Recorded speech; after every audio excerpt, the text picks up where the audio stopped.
irisé, pas pesant, il n'a pas besoin du crâne de Yori. Il effleure le monde. Quel métier délicieux que celui de bouffon. J'étais gris, je crois, hier soir, parce que j'ai pris ce costume et que je me suis présenté au palais, mais en vérité, jamais la saine raison ne m'a rien inspiré qui valut cet acte de folie. J'arrive, et me voilà reçu, choyé, enregistré.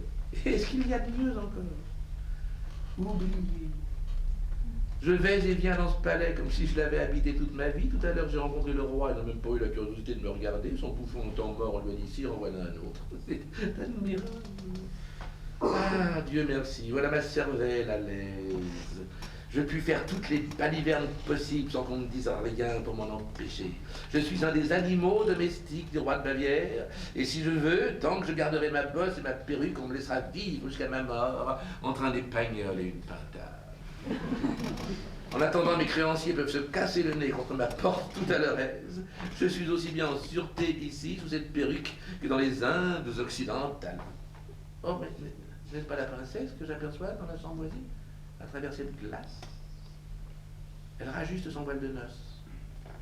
2 longues larmes coulent sur ses joues. Oh, en voilà une qui se détache comme une perle et qui tombe sur sa poitrine. Pauvre petite. J'ai entendu ce matin sa conversation avec sa gouvernante. En vérité, c'était par hasard. J'étais assis sur le gazon, sans autre dessein que celui de dormir. Maintenant, la voilà qui pleure et qui ne se doute guère que je la vois encore. Ah, si j'étais un écolier de rhétorique, comme je réfléchirais profondément sur cette misère couronnée, sur cette pauvre brebis à qui on met un ruban rose au cou pour l'amener à la boucherie. Cette petite fille est sans doute romanesque. Il lui est cruel d'épouser un homme qu'elle ne connaît pas. Cependant, elle se sacrifie en silence. Que le hasard est capricieux. Faut que je me grise, que je rencontre l'enterrement de Saint-Jean, que je prenne son costume et sa place, que je fasse enfin la plus grande folie de la terre pour venir voir tomber à travers cette glace les 2 seules larmes que cet enfant versera peut-être sur son triste voile de fiancé. Une allée du jardin, le prince et Marinette. Tu n'es qu'un sot, Marinani!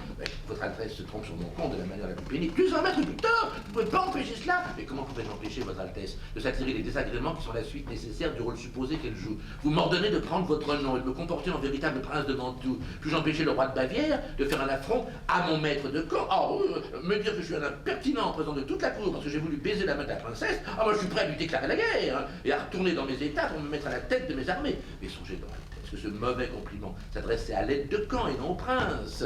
Prétendez-vous qu'on vous respecte sous ce déguisement? Ah, c'est vraiment mon avis. Si mon souverain l'exige, je suis prêt à mourir pour lui.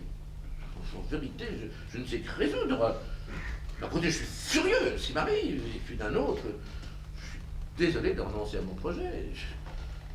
Allez, viens, réfléchissons à tout cela. Moi, qu'est-ce que je fais de l'habit, Altesse? Hein? Ben, remets-le. Allez, remets-le. Et rentrons au palais. Une autre allée du jardin. La princesse et le roi. Ma fille, il faut répondre franchement. Ce mariage vous déplaît-il? Mais c'est à vous, sire, de répondre vous-même. Il me plaît, s'il vous plaît. Il me déplaît, s'il vous déplaît. Le prince m'a paru être un homme ordinaire. Il est difficile de rien dire. La sottise de son aide de camp lui fait seul tort dans l'esprit. Quant à lui, c'est peut-être un prince, mais c'est pas un homme élevé. Que puis-je te dire là-dessus? C'est à toi de me dire clairement ce que tu penses de ton fiancé. Je pense qu'il est prince de Mantoue, et que la guerre recommencera demain entre lui et vous si je ne l'épouse pas. Ah oui, oh, ça c'est certain. Je pense donc que je l'épouserai, et que la guerre sera finie. Que les bénédictions de mon peuple te rendent grâce pour ton père, ma fille chérie. Je serais heureux de cette alliance, mais je ne voudrais pas voir dans ses beaux yeux cette tristesse qui dément leur résignation. Réfléchis encore quelques jours. Il sort et Fantasio apparaît. Ah, te voilà. Ah, pauvre garçon. Comment te plais-tu ici? Comme un oiseau en liberté. Tu aurais mieux répondu si tu avais dit comme un oiseau en cage. Ce palais en est une assez belle, cependant c'en est une. Le corps se remue où il peut.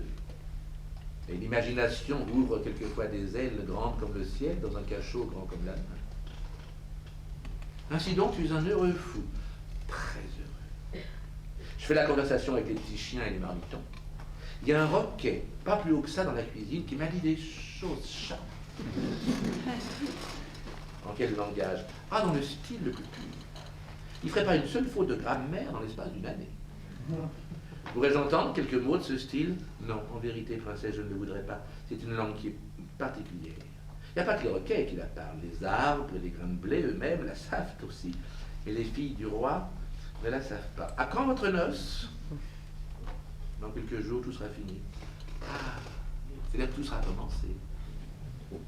Je compte vous offrir un présent de ma main. Oh, quel présent! Je suis curieuse de cela. Je compte vous offrir un joli petit serin empaillé qui chante comme un rossignol.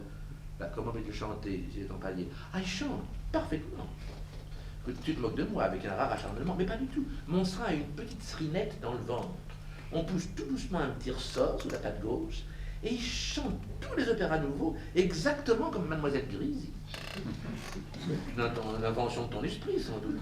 Ah non, quelle façon! C'est un serin de cour. Il y a beaucoup de petites filles très bien élevées qui n'ont pas d'autre procédé que celui-là. Elles ont un petit ressort sous le bras gauche, un joli ressort en diamant fin, comme la montre d'un petit maître.